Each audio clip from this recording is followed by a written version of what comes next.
Breaking down the Vikings from the perspective of a former NFL General Manager of the Year. It's Jeff Diamond's Purple Report.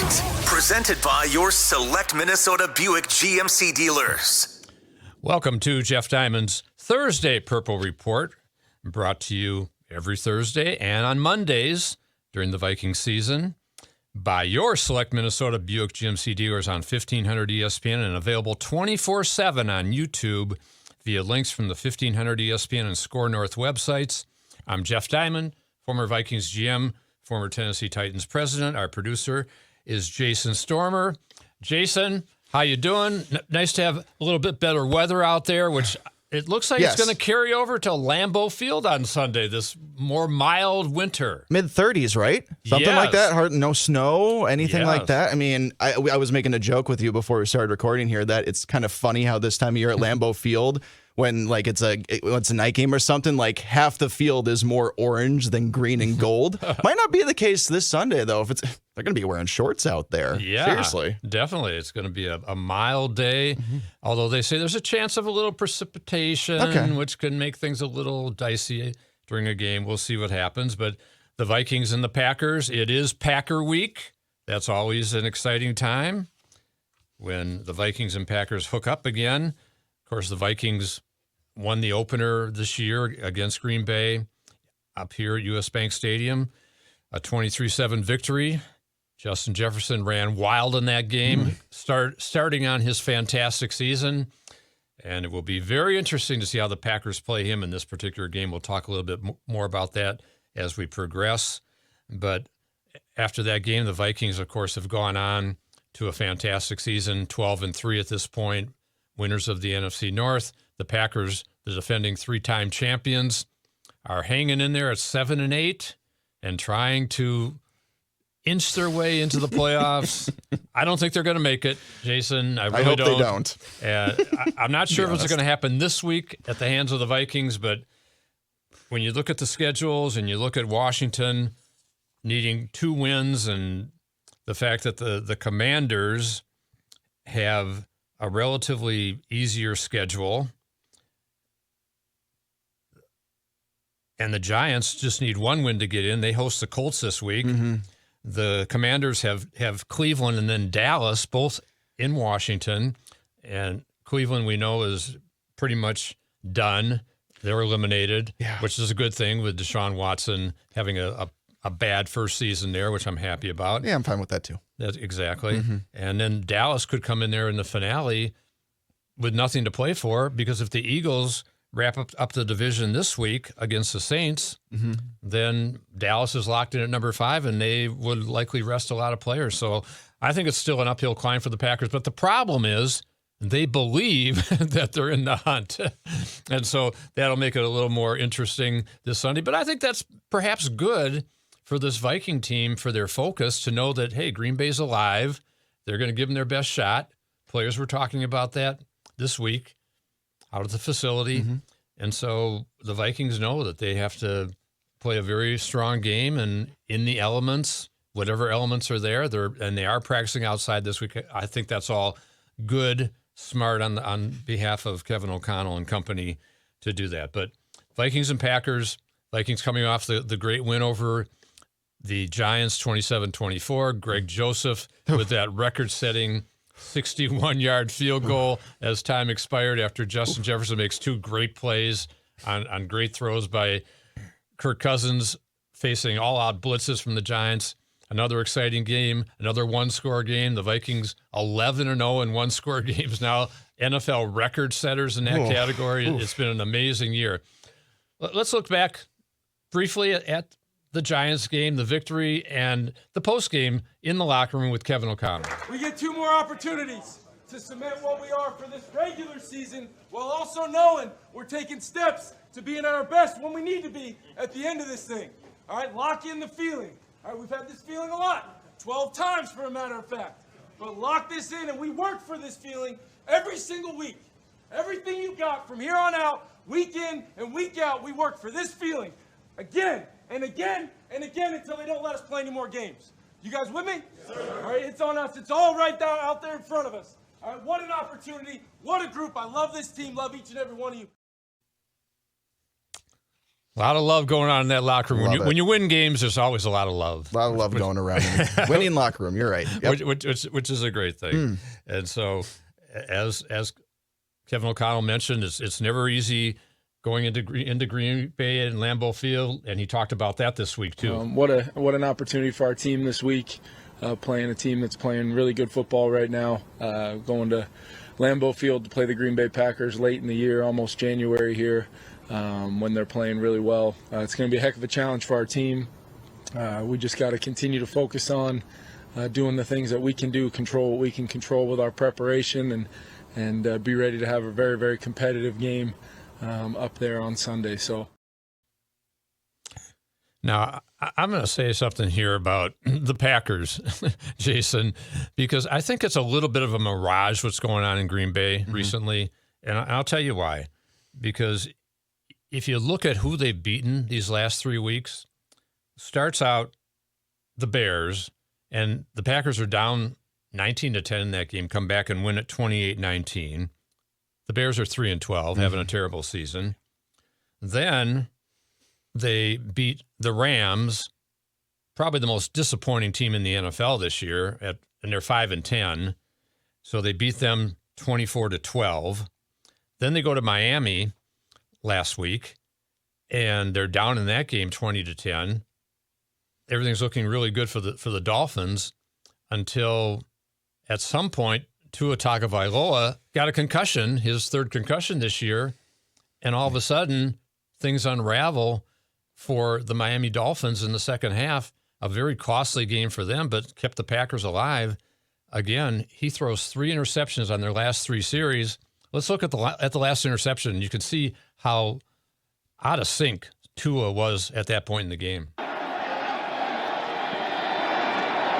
Over the sideline and picks. Russell Douglas.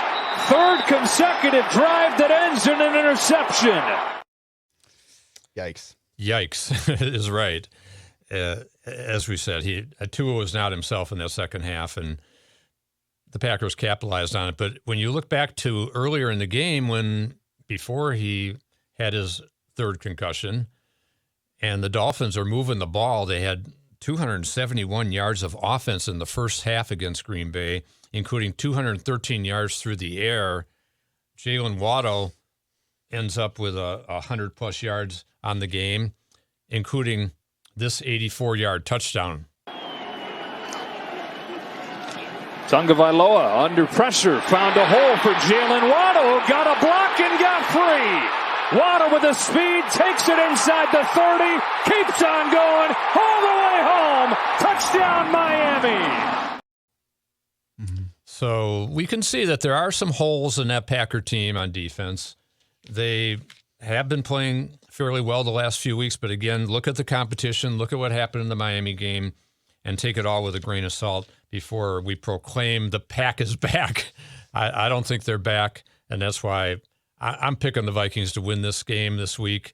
I think it's going to be another close game. I think the key, Jason, get to the fourth quarter, keep it close, and then this Viking team has so much confidence in those situations late in the game. They also have a kicker with a better leg in terms of Greg Joseph compared to Mason Crosby. Mm-hmm. And so I think there are going to be opportunities. But it's going to be a challenge. We know that going into Green Bay. And likewise for the Packers to face the Vikings, Matt LaFleur talked about this Vikings team. Certainly we've got a tough challenge that lies right in front of us going against the Vikings. It's one of the most explosive offenses in the league. They got playmakers, I know we're all really familiar with them. Obviously, Adden Hawkinson definitely brings another dynamic to that team, and their ability to run the football with Dalvin Cook. And I think Kirk's having a hell of a year. And then just, it's not just Justin, but obviously Jefferson is a problem. I mean, he's legit number one, and you could argue he's as good as anybody in the league right now. So Matt LaFleur, interesting record that he has. He is 15-0 in December. He's never lost in December. Which is when you want to win games. But the Vikings are playing them in January. Oh, I suppose you're right. So that's good. Loophole. There we go. We did find the loophole. And the Packers have lost some big games in January. If you think about some of those playoff games the last couple of years when they went in as the number 1 seed, 13-3 record, lost to Tampa Bay in the NFC Championship 2 years ago. Last year, the 49ers knocked them off with a big block punt return in that game. So maybe January isn't quite their month, so we'll see. But before we go further and continue to break down this Packers game, talk about the Viking season, let's talk about our sponsor, our great sponsor, the Select Minnesota Buick GMC dealers. It's time to visit your Select Minnesota GMC dealers and hit the turf in a truck that's designed to tackle the toughest proving grounds. That's the GMC Sierra SLE. It's bold, precise, and capable. Sierra comes standard with a 2.7-liter turbo high-output engine, delivering 310 horsepower and 430 pound-feet of torque, or call a winning play with an available 3.0-liter Duramax turbo diesel engine with a 10-speed automatic transmission. And when it comes to comfort and refinement, climb in and discover the convenience of the standard 13.4-inch diagonal center touchscreen. And don't forget, Sierra is truly the MVP with the world's first available 6-function multi-pro tailgate. It's the holidays and a great time to step up to the professional-grade season. Good luck in the playoffs of the Vikings. Test drive a new GMC Sierra SLE today. The year's best selection is available now at your Select Minnesota GMC dealers or online at TwinCitiesBuickGMC.com. Mm-hmm. Kirk Cousins, we've talked about him a lot this year, having a great season, had his 8th come-from-behind victory against the Giants. Career high for him, best in the league this year. And Kirk understands the challenge that he faces going into Lambeau Field against a Packer team that has 8 takeaways in the last 3 games. Yes, they've always been good at creating takeaways, and that's something you're always aware of. And so, it's a good defense. They got good DBs that play with good vision and can quickly make a play. So, you try to play smart and protect the football, and know that when you do that, you give yourself a much better chance. And Dalvin Cook is another guy who understands, again, the challenge of playing Green Bay and that they're a ball-hawking type of defense. Now, Dalvin, I think, is one of the keys to this game in terms of the Vikings being able to run the ball, Jason. I think it's really important when you get into some of these cold weather situations or colder weather situations. It could be some wind. It's just a different deal when you've got to throw the ball, and you'd rather not throw it as often as the Vikings have done. And it's also one thing that Kevin O'Connell addressed this week in his media sessions, and it was one thing that I thought got a little waylaid in the Giants game, that the Vikings and O'Connell really went away from the running game when Dalvin Cook was having a lot of success, that he really perhaps called too many pass plays, especially in short yardage. There one particular in the second quarter on 3rd and 1 when Cousins tried to throw deep to Jefferson. And then later in the game on 4th and 2, he tries to throw deep to Jefferson with Thielen also in the vicinity. Those were opportunities, especially against the Giants, who came in with a bottom-tier run defense. And I think Kevin O'Connell recognized that after the game, and he spoke about that this week. So hopefully he understands that and doesn't lose sight of it as they come into a situation where running the ball is really going to be important. And let's hear from Dalvin Cook.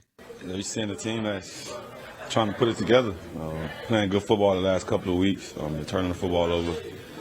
Just been doing the right things to win football games. And, week 1, you're trying to figure out who you is. Kind of week 16, 17, you kind of know what's going on. You know what type of team you are, what your weaknesses, your strengths, and I know they kind of figured that out coming out the bye week. Of what their strengths and weaknesses was, and figure some things out. So Dalvin Cook, Alexander Madison. One of the fascinating things this year, Jason, I think, is that Dalvin has stayed healthy. He is on. He's already played more games than he's ever played in his career. Really, having played 15, which is a real positive for him. For sure. I think these last 2 games, I'm sure that Kevin O'Connell wants to manage his snaps and get Madison in there, maybe a little bit more. But again, we talk about how important this game is for Green Bay to try to stay in the hunt. It's equally important, if not more, for the Vikings to get a win in Green Bay and follow it up with a win in Chicago to hold off the San Francisco 49ers. And we've talked about this before, but again, I'll say that the 49ers are the hottest team in the NFL. They've won 8 straight games. They're 3-0 with a rookie 7th round last pick in the draft, Brock Purdy. Doesn't matter because they got a defense that's allowing about 12 points a game over the last 8 games on that winning streak. Right. You do not want to face the 49ers in San Francisco in the playoffs, because if that's the way it's going to shake out, that the Vikings match up with San Francisco, which it appears those two teams will be number 2 and number 3 seeds for sure. We know that. So if they both win their first round games, then they match up in the divisional playoff round. As I said, the Vikings, I think, need to win these last 2 games in order to have that playoff game here at US Bank Stadium with the crowd noise against the rookie quarterback. I think they may still be an underdog to San Francisco because, to me, when I look at the 49ers right now, I'm calling them the Super Bowl favorite in the NFC. Yeah. Because I think that they're the best team right now in the NFC. But that doesn't mean when you come to a playoff game on the road with the crowd noise that it's going to be a different deal for Brock Purdy, the rookie quarterback, to face that. So holding off the 49ers, really critical.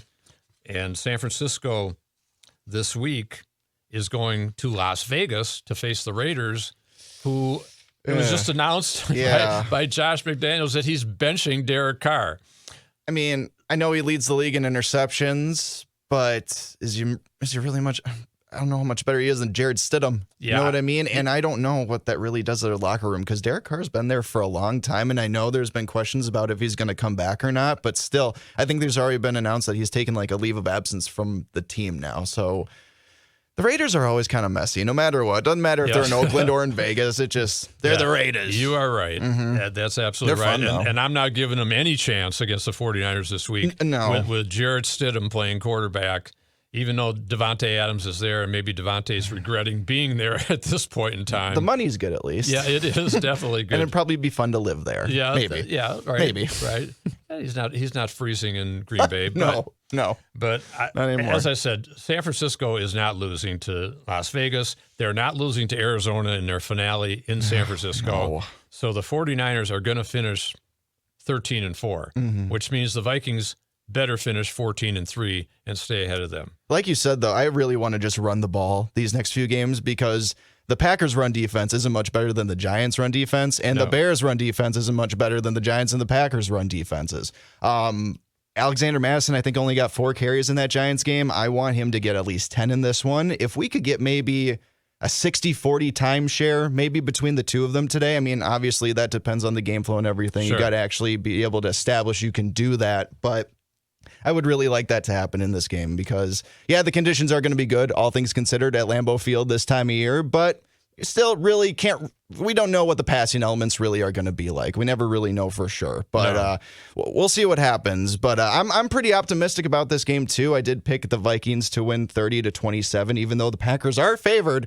3.5. That's the money line right now, or that's the spread, I should say. The over/under is 48 or so. I expect that to be maybe over or so. I think this is going to be a pretty high-scoring affair, even though the Packers' secondary they are a top 5 secondary in the NFL. They're very good. They're very good. They're number 3 against the pass. We know that. But they are 26 against the rush, as you said, and so that could be the formula for the Vikings if they can get it going. One of the issues the Vikings will be dealing with is the likely absence of Garrett Bradbury again. And Bradbury kind of quietly has had a really good season. And he was under great pressure this year. He put on a few pounds, has played much better, has graded out much better, and probably is setting himself up for a nice free agent deal because the Vikings did not exercise the 5th-year option on his contract. But he has not practiced this week. Neither has James Lynch. But for the Packers, interestingly, Aaron Rodgers did not practice Wednesday, but he was limited on Thursday. David Bakhtiari, Elgin Jenkins, their 2 best offensive linemen, have been limited. Christian Watson has not practiced this week. Keyshawn Nixon, their great kickoff returner, one of the best kickoff returners in the league, which is a factor in this game, especially when it's difficult to kick it out of the end zone for Greg Joseph in the cooler weather. Hopefully he can, but we'll see about that. But Keyshawn Nixon has been a big threat for the Packers. But then again, so is Kene Nwangwu for the Vikings. Yes, so there could be some big explosive returns going on in this game. Let's talk again about our sponsor and then kind of look around the league a little bit more and then give our final picks. Although you already gave yours, but I'll give my final score. Sorry. That's okay. You jumped the gun. That's Jumped the gun. Sorry. No sweat. Happy New Year, everyone. So, again, it's time to visit your select Minnesota GMC dealers and hit the turf in a truck that's designed to tackle the toughest proving grounds. That's the GMC Sierra SLE. It's bold, precise, and capable. Sierra comes standard with a 2.7-liter turbo high-output engine delivering 310 horsepower and 430 pound-feet of torque. Or call a winning play with an available 3.0-liter Duramax turbo diesel engine with a 10-speed automatic transmission. And when it comes to comfort and refinement, climb in and discover the convenience of the standard 13.4-inch diagonal center touchscreen. And don't forget, Sierra is truly the MVP with the world's first available 6-function multi-pro tailgate. It's the holidays and a great time to step up to the professional-grade season. Good luck in the playoffs of the Vikings. Test drive a new GMC Sierra SLE today. The year's best selection is available now at your select Minnesota GMC dealers or online at TwinCitiesBuickGMC.com. So, the Green Bay Packers, the Minnesota Vikings on Sunday, other big games around the league, as we already mentioned, that are kind of pertinent to the Vikings situation will be that 49ers at the Raiders game. I don't give the Raiders much hope there. No. In the NFC South, the lousy NFC South, a huge game, the Carolina Panthers, who crushed the Detroit Lions. One of the most, I think, disappointing performances of the season. The Lions going into Carolina and getting waxed, giving up over 300 yards rushing to the Panthers and really kind of ruining their playoff hopes, more or less. But the Panthers will be at the Buccaneers with the NFC South title hanging in the balance. If the Panthers win their last 2 games, they'll win that division, amazingly. And then you've got, as I said, the Giants trying to get in with a home win over the Colts. Philly can wrap up the number 1 seed with a likely win at home over the Saints. Although, if Jalen Hurts doesn't play... Yeah, they got some other injury issues, too. Their left tackle, Lane Johnson, is now maybe going to be out for the rest of the regular season. Yeah. So maybe things are starting to pile up for the likely number 1 seed in the NFC, which, by the way, that is still not wrapped up, by the way. No, it's not. So we talk about the Niners behind us. We still technically have to talk about the Eagles in front of us. Absolutely. There's still a chance. Yeah, there is. Even if it's small. Yeah, there is a chance. And the Eagles, Gardner Minshew, he threw 2 interceptions. He threw for over 300 yards. Decent. But he threw 2 interceptions and lost a fumble in that game against Dallas. So other big games around the league. The game of the week, the Bills are at the Bengals on Monday night. That's a great matchup. You're talking about 2 teams that are on big winning streaks. Cincinnati has won 7 straight. Buffalo has won 6 straight. They have not lost since the Vikings beat them in Buffalo back in November. Now I kind of like the Bengals in this game. I like Joe Burrow. Okay. I think that he's just, there's something about him. He's got the poise. They're at home, and they're still alive. They're trying to hang on to their division title over Baltimore. So I'm gonna go with the Bengals in that game. Who do you like? Buffalo's favored by 1. I mean, I expect a shootout between these two for sure. Do you have a coin I could borrow to flip? Do you have a quarter by chance? Flip it up, yeah. It's like No Country for Old Men. Exactly. Man, I kind of agree with you. It's really hard to pick against Cincinnati right now because they are just riding that hot right now. It's really tough. And that game is at home, too, and that's going to be a rockin' atmosphere. That's probably the best Monday night game all year. Yeah, excellent. Yeah, I'm going to have to lean towards Bengals just like you, I think. Exactly. And meanwhile, in Miami, Tua Tagovailoa, very good chance he's going to miss this game with that concussion. And the Dolphins trying to hang on for a playoff spot. It's going to be tough. They go to New England on Sunday in a little bit of inclement weather. I just think Miami might be cooked in that second half against Green Bay, may have done them in. So we'll see how that shakes out. But it'll be another exciting game, another exciting weekend for the Minnesota Vikings against the Green Bay Packers. Certainly, I think defensively, when you talk about keys to this game, and we've talked, first of all, before when we break down the game offensively, I certainly expect Jair Alexander, the Packers' Pro Bowl corner, to be on Justin Jefferson significantly more, if not locked man-on-man with him the entire game.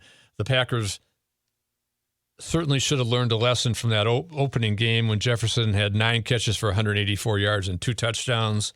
And Jair Alexander, the Pro Bowler, who's given up a 66 passer rating against him, has 5 interceptions. He was really nowhere to be seen where Jefferson was for most of the game. Did you by chance see or hear what Jair Alexander said about Justin Jefferson's Week 1 performance against him? No. Called it a fluke. And I quote, a fluke. Well, good. We'll get that for a little bulletin board material for JJ. I'm sure JJ may have caught wind of that. Yeah, that's interesting. We'll see how that works out. Right. I think the interesting thing, too, is if the Packers lock Alexander on Jefferson, and even with safety help, it's going to open up opportunities for Adam Thielen, for KJ Osborne, TJ Hawkinson. The Packers, just like the Giants last week, one of the worst teams in the league against tight ends. They have a 110.2 rating when tight ends are targeted against them, 25th worst, shall we say, in the league. And so I think Hawkinson could have another huge game coming off that 13-catch, 109-yard game. So defensively, Vikings need to stop the run. Aaron Jones, A.J. Dillon. Packers are going to try to protect Aaron Rodgers, who's a little banged up with his knee and his thumb. But they're also going to be having to certainly put pressure on Rodgers. Zadarius Smith had a sack and 2 quarterback hits in the first game. Danielle Hunter had a sack in the first game and some quarterback hits when the Vikings did put some pressure on Rodgers. It might be a little tougher if it's a slick field for the pass rushers to get home, but I think that's going to be really important. The Vikings need pressure because their secondary is still shaky. Shandon Sullivan had a bad game against the Giants. Duke Shelley was picked on. Cam Dantzler's had his issues in recent weeks. Even Patrick Peterson had some problems against the Giants. So I think it's going to be incumbent on that Viking pass rush, and especially Danielle Hunter, who's been playing really well, has 3.5 sacks the last 2 games. He needs to have a big performance. If Bakhtiari's out, if Jenkins is out, there'll be opportunities for the Vikings defensively to do just that. And again, watching the quick passes to Watson if he plays, the jet sweeps to Watson. So it's going to be, I think, an exciting game. I'm going to pick, I know you picked the Vikings by 3, 30-27 it was. I'm going to say 27-24. Okay. So I guess we're both on the over. Yeah. I do think the Vikings are the better team.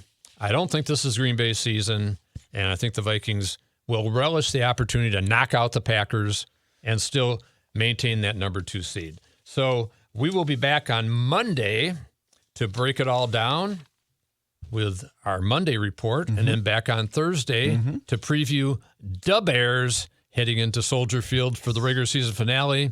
And perhaps maybe the Vikings will win, San Francisco loses, and the Vikings can rest all their players. I don't think so. That'd be nice. That'd be nice. If JJ could break the record, too, before all that. Just saying. Because what does he need, like 200 some yards? Just over 200? 105 yards a game for the last 2 games to break Calvin Johnson's. But if he wants to get that all against record. The Packers this Sunday. That would be good. I'm just saying. Hey, he had that many yards against Detroit. So we'll see if it's a fluke, Jair Alexander. We'll see if it's a fluke. Yes. It'll be an exciting game.